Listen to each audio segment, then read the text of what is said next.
Kanumani orang abri warra ambo fatu godda amedilti abiyi iblama fi qabane che silawal barbade che abiyi iblama fi qabane che silawal barbade che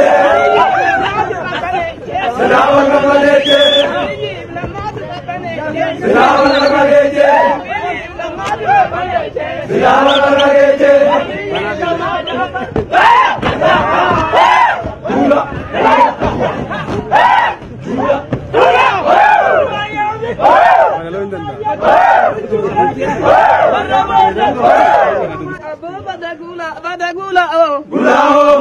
Gadaan tuni dhuftuudha dabartuudha taraa tattabachuudha. Gadaan tuni dhuftuudha dabartuudha taraa tattabachuudha. Gadaan tuni dhuftuudha dabartuudha taraa tattabachuudha. Gadaan tuni dhuftuudha dabartuudha taraa tattabachuudha. Gadaan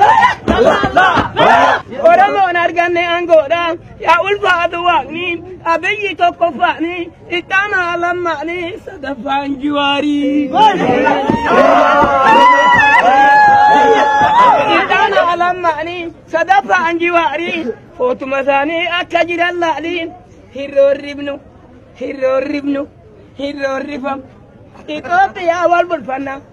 Akka wal bulfannu meeqa baay'idhaani baruma fi waaqan nu gargaare oromticha tamaare oromticha tamaare